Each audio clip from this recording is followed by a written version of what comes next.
Good morning, students. Welcome to the class of accounts. Okay, we are doing chapter number 1, that is Introduction to Accountancy. Okay, in the last video we had gone through few topics, that is objectives and advantages of accounting. In today's video we are going to discuss two more topics, actually three topics. First is limitation of accounting, users of accounting information, and one more thing, that is accounting is an art or a science. Okay, so let's begin. Our first topic is limitation of accounting. Limitation मतलब accounts में क्या क्या कमियां हैं. Okay, they are called limitations. So first limitation is accounting is not fully exact. इसका मतलब ये होता है कि हम लोग ये एस्टिमेट कर लेते हैं, जैसे हम लोग फॉर एग्जांपल बनाते हैं अपने अकाउंट्स में कि हमें फ्यूचर में इतना लॉस होने वाला है. ठीक है, फ्यूचर में लॉस होने वाला है, ज़रूरी नहीं है वो होगा. ठीक है, मान लो हमने सोचा कि फ्यूचर में हमारा 10,000 रुपया लॉस होने वाला है, 10,000. ओके, हमारा जो है क्या होगा, लॉस होगा, फ्यूचर में होगा. ये हम अभी बैठ के सोच रहे हैं कि फ्यूचर में हमारा 10,000 लॉस हो सकता है, और हम उसके लिए लॉस को मिट करने के लिए, लॉस को से लड़ने के लिए हमने एक प्रोविज़न बना लिया. ओके, कि हमारा फ्यूचर में लॉस होगा तो हम ये प्रोविज़न यूज़ करेंगे 10,000 का. ठीक है, बट अगर फ्यूचर में लॉस हुआ ही नहीं तो, ठीक है, तो इस तरह से अकाउंट्स में आप देखोगे कि बहुत सारी चीज़ें हम लोग ये सोच लेते हैं कि ये होने वाला है, which is not fully exact, होता नहीं है वैसा. या फिर तो हम लोग इसको बोलेंगे कि दिस पूरा जो अकाउंट्स होता है वो एस्टिमेट में बेस्ड होता है. It is based on estimates. Okay, these are based on estimates. Okay, so इसका और एक दो एग्जाम्पल है कि सपोज बैड डेब्ट उसको बोलते हैं कि हमने किसी को उधार दिया और वो हमें उधार वापस करने से मना कर दिया, तो वो बैड डेब्ट हो जाता है. तो हमने सोच लिया कि हो सकता है कि हमारा इस साल इतना 2,000 का बैड डेब्ट हो जाए. ओके, और हो सकता है हमारा, हमने सोचा है 2,000 का बट हो गया 5,000. तो हम लोग का अकाउंट्स क्यों, इसमें क्या लिमिटेशन है कि अकाउंट्स कभी भी फुल्ली नहीं हो सकता है. ठीक है, वो फुल्ली एग्जैक्ट नहीं हो सकता है, क्योंकि हम लोग का अकाउंट्स में बहुत सारे चीज़ें जो हैं हम लोग एस्टिमेट कर लेते हैं, सोच लेते हैं कि हो सकता है फ्यूचर में ये हो जाए, हो सकता है फ्यूचर में ये हो जाए. ओके, तो it is based on estimates. So first limitation of accounting is not fully exact. Okay, अब second, this is important topic. Okay, and second thing is कि मैं आपको जो जो टॉपिक अभी वीडियो भेज रही हूँ बस वही टॉपिक आपको पढ़ना है. उससे ज़्यादा अगर कुछ टॉपिक्स दिए भी हैं तो आपको वो सारे नहीं पढ़ने हैं. Okay, second is unrealistic information. Okay, जैसे अकाउंट्स में क्या होता है कि हम लोग जो अकाउंट्स प्रिपेयर करते हैं वो बहुत सारे प्रिंसिपल्स, कन्वेक्शंस, उसको ऑब्जर्व करने के बाद, कंसेप्ट्स को ऑब्जर्व करने के बाद ही क्या करते हैं, अकाउंट्स बनाते हैं. तो आप लोग अभी एक चैप्टर है कि आप लोग सिर्फ अकाउंटिंग प्रिंसिपल पढ़ोगे. Okay, so don't be worried. तो हम लोग का ये जो अकाउंटिंग प्रिंसिपल पे बेस्ड होता है, जितना भी सारे अकाउंट्स है वो सब एक प्रिंसिपल पे बेस्ड होता है. ठीक है, वो प्रिंसिपल जो कहता है हम लोग वही कर लेते हैं. ठीक है, जैसे एक प्रिंसिपल है जिसका आपकी बुक में भी एग्जाम्पल दिया हुआ है, गोइंग कंसर्न कंसेप्ट. ओके, इसका मतलब ये होता है कि हम लोग ये सोच रहे हैं कि हम लोग हो सकता है तो मर जाएं, बट जो हमारा बिजनेस है वो बहुत लंबे समय तक चलने वाला है. ठीक है, तो ये सारे जो अनरियलिस्टिक इंफॉर्मेशंस जो होते हैं उस पर हमारा बिजनेस बेस्ड होता है. अब सोचो, आप ही सोच लो कि अगर हम ही नहीं रहेंगे तो हमारा बिजनेस कैसे रहेगा. ओके, तो हमारा जो बिजनेस है, अकाउंट्स जो है वो बहुत सारे प्रिंसिपल्स पे बेस्ड होता है जो कि अनरियलिस्टिक हैं. ठीक है, तो इस तरह से हमारा जो दूसरा लिमिटेशन है, unrealistic information. Okay, then third is accounting में लीड टू विंडो ड्रेसिंग. ये बहुत ही इंपॉर्टेंट टर्म है, आपको हमेशा माइंड में रखना है. बार बार पूछा जाता है विंडो ड्रेसिंग क्या होता है, या फिर अकाउंट्स के लिमिटेशन में यूज़ हो सकता है, या फिर आपको डायरेक्टली क्वेश्चन भी पूछा जा सकता है कि व्हाट इज़ विंडो ड्रेसिंग. ठीक है, विंडो ड्रेसिंग का मतलब होता है अकाउंट्स को मैनिपुलेट करना. ठीक है, आप देखते हो जितने भी घपले होते हैं, सरकारी घपले, अगर अकाउंट्स इतना अच्छा है, मतलब अकाउंट्स में तो कोई अब चीटिंग करने का चांस नहीं है, बट घपले कैसे होते हैं? वो इसलिए होते हैं कि आप अकाउंट्स को अपने सुविधा के अनुसार, ठीक है, या फिर अपने प्रॉफिट के लिए मैनिपुलेट कर सकते हैं, ठीक है। तो विंडो ड्रेसिंग का मेनली मतलब होता है to manipulation of accounts, okay, to manipulation in accounts in such a way, आप इस तरह से मैनिपुलेट करेंगे कि इसमें आपका फायदा होगा, ठीक है। और आप जो फैक्ट्स है, एक्चुअल फैक्ट्स है, उसको आप क्या करोगे, कंसील नहीं करोगे, मतलब सबको बताओगे नहीं कि हाँ एक्चुअली मेरा इतना लॉस हुआ था या फिर इतना प्रॉफिट हुआ था। आप आराम से उसमें उसको मैनिपुलेट कर सकते हो। जो बहुत अच्छे से अकाउंट्स जानता है, ठीक है, जिसको बहुत अच्छी नॉलेज है अकाउंट्स की, वो आराम से अकाउंट्स को अपने हिसाब से मैनिपुलेट कर सकते हैं। तो this is called window dressing, okay.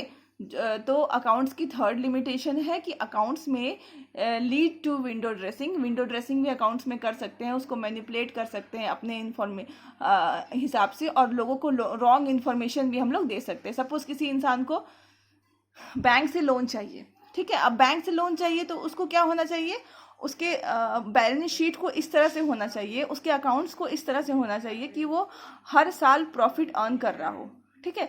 और मान लो वो जो फर्म है वो प्रॉफिट नहीं अर्न कर रहा है, 5 साल से लॉस अर्न कर रहा है, ओके। तो अब उसको तो लोन चाहिए, तो वो अपने अकाउंट को इस तरह से बना करके वो बैंक के पास जाएगा कि देखिए मेरा तो 5 साल से क्या हो रहा है, प्रॉफिट हो रहा है।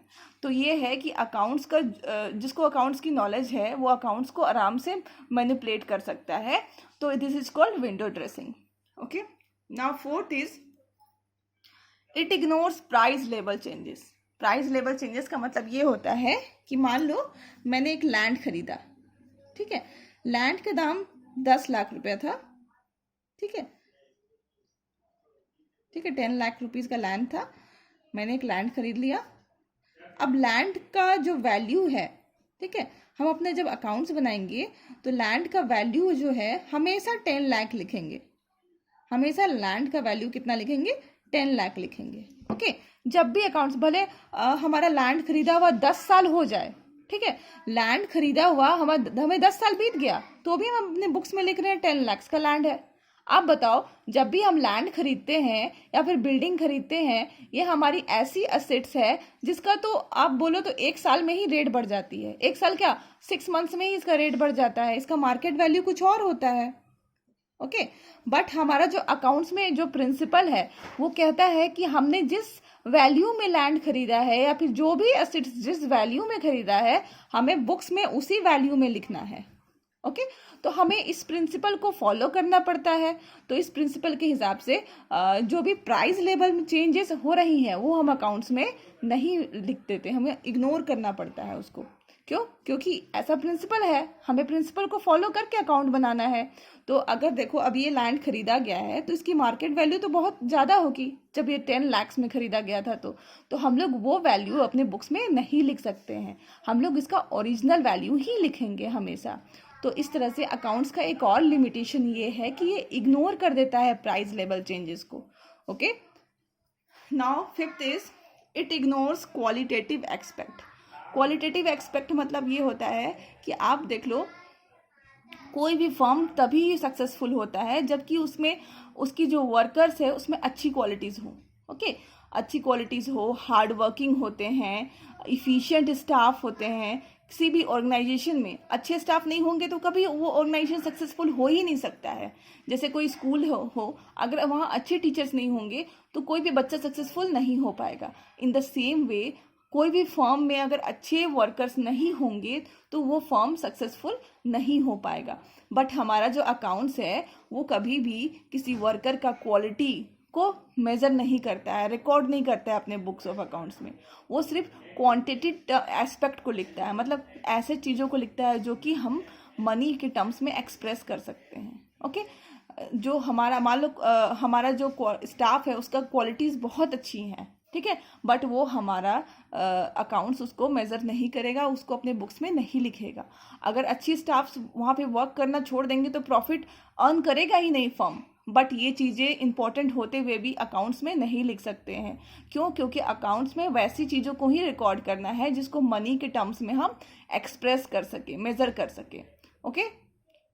सो here we have done with the limitation of accounting. Now let's jump to another topic, users of accounting information. So users of accounting information का मतलब होता है कि अकाउंट्स जो हम लोग बना रहे हैं या फिर अकाउंटिंग जो हम लोग इंफॉर्मेशन प्रिपेयर कर रहे हैं, इसको कौन यूज़ करते हैं. ओके, तो ये हमने पहले भी डिस्कस किया है कि there are two types of users,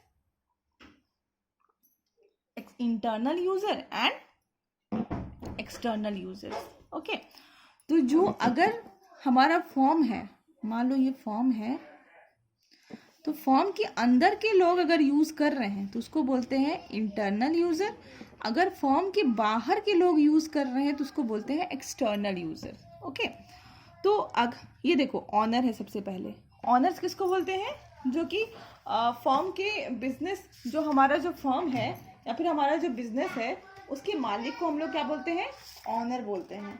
तो वो क्या यूज करेगा, उसको ये जानना बहुत जरूरी है कि उसका बिजनेस प्रॉफिट अर्न कर रहा है कि लॉस अर्न कर रहा है. ठीक है, कितना प्रॉफिट अर्न कर रहा है. अगर बहुत अच्छा प्रॉफिट कर रहा है तो हो सकता है वो और रिस्क ले ले. ओके, और रिस्क लेकर के अपने बिजनेस को और आगे बढ़ाए. ठीक है, तो ये किसी भी बिजनेसमैन को ये नॉलेज होना बहुत ज़रूरी है कि उसका फर्म, उसका बिजनेस कैसा फंक्शन कर रहा है. Okay, is it earning profit और लॉस. ओके, उसका बिजनेस का फिनेंशियल पोजीशन क्या है. किसी भी ऑनर्स के लिए, अगर आप ही ऑनर बन जाओ तो क्या आपके लिए जानना जरूरी नहीं होगा कि आपका बिजनेस कैसा परफॉर्म कर रहा है, आपको लॉस दे रहा है या फिर प्रॉफिट दे रहा है. तो आपको पता है पहला कौन है? User, honours. Second is management. आपको मैंने बार बार एक्सप्लेन किया है, मैनेजमेंट अकाउंटिंग में एक्सप्लेन किया था और एक बार किया था एडवांटेजेस में, ऑब्जेक्टिव्स में, कि मैनेजमेंट जो होता है, एक मैनेजर को अपने सामने खड़े रख करके सोच लीजिए कि जो मैनेजर है वो जितने भी डिसीजंस लेता है फॉर्म में, ओके, जितनी भी डिसीजंस लेता है फॉर्म में, वो अकाउंटिंग इंफॉर्मेशन के बेसिस पे ही लेता है. अगर उसके पास फंड्स अवेलेबल नहीं है, ठीक है, तो वो अपना प्रोडक्शन कम कर देगा, कम बोलेगा कि हाँ हमारे पास फंड्स नहीं है, हमें कम प्रोड्यूस करना है.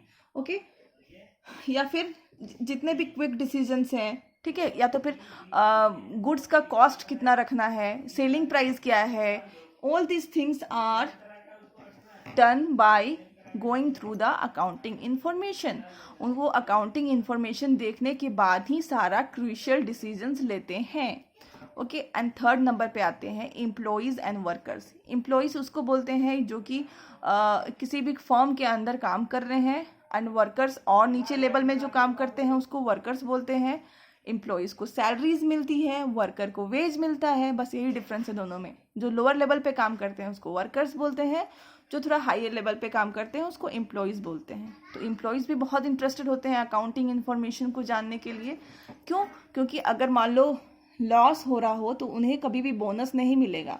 उनको बोनस कब मिलेगा? जब उनका फर्म प्रॉफिट कमा रहा हो. ठीक है, उनकी सैलरी कब बढ़ेगी? जब उनका फर्म प्रॉफिट कमा रहा हो. Okay, so they are also very interested to know the accounting information, hence they are the users of accounting information.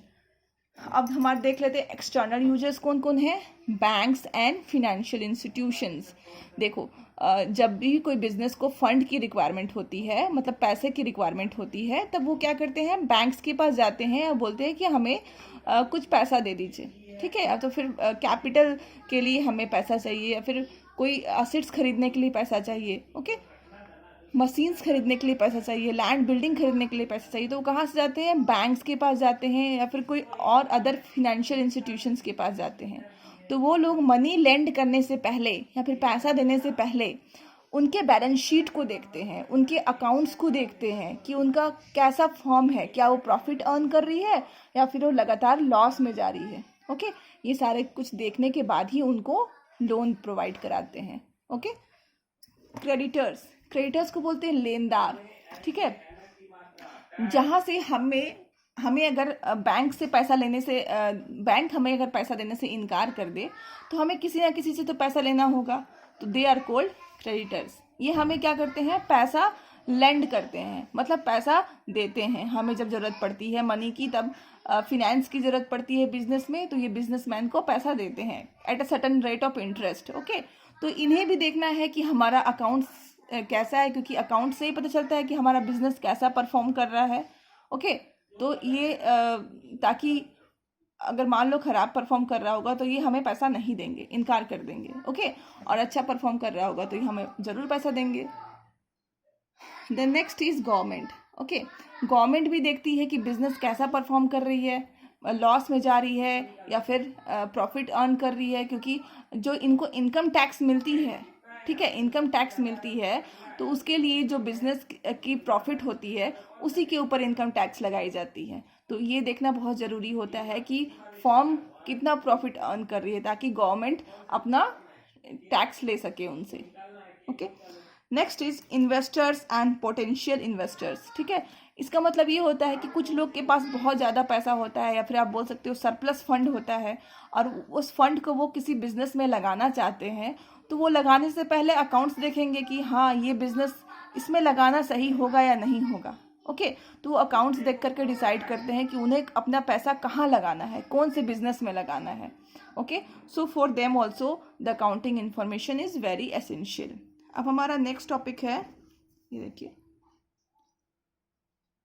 Is accounting an art और अ साइंस।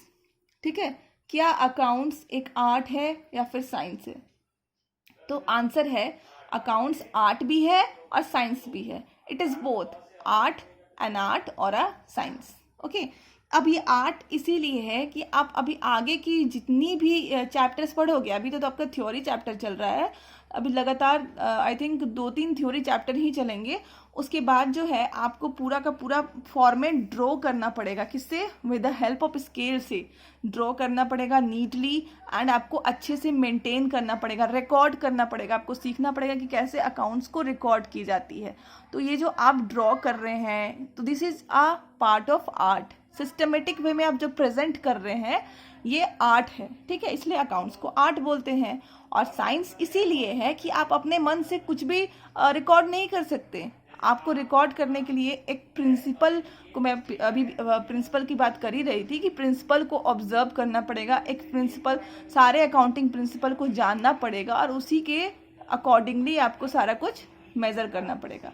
ओके, तो this is the way we can call that accounting is a art or a science both. Okay, so we have done with today's topic.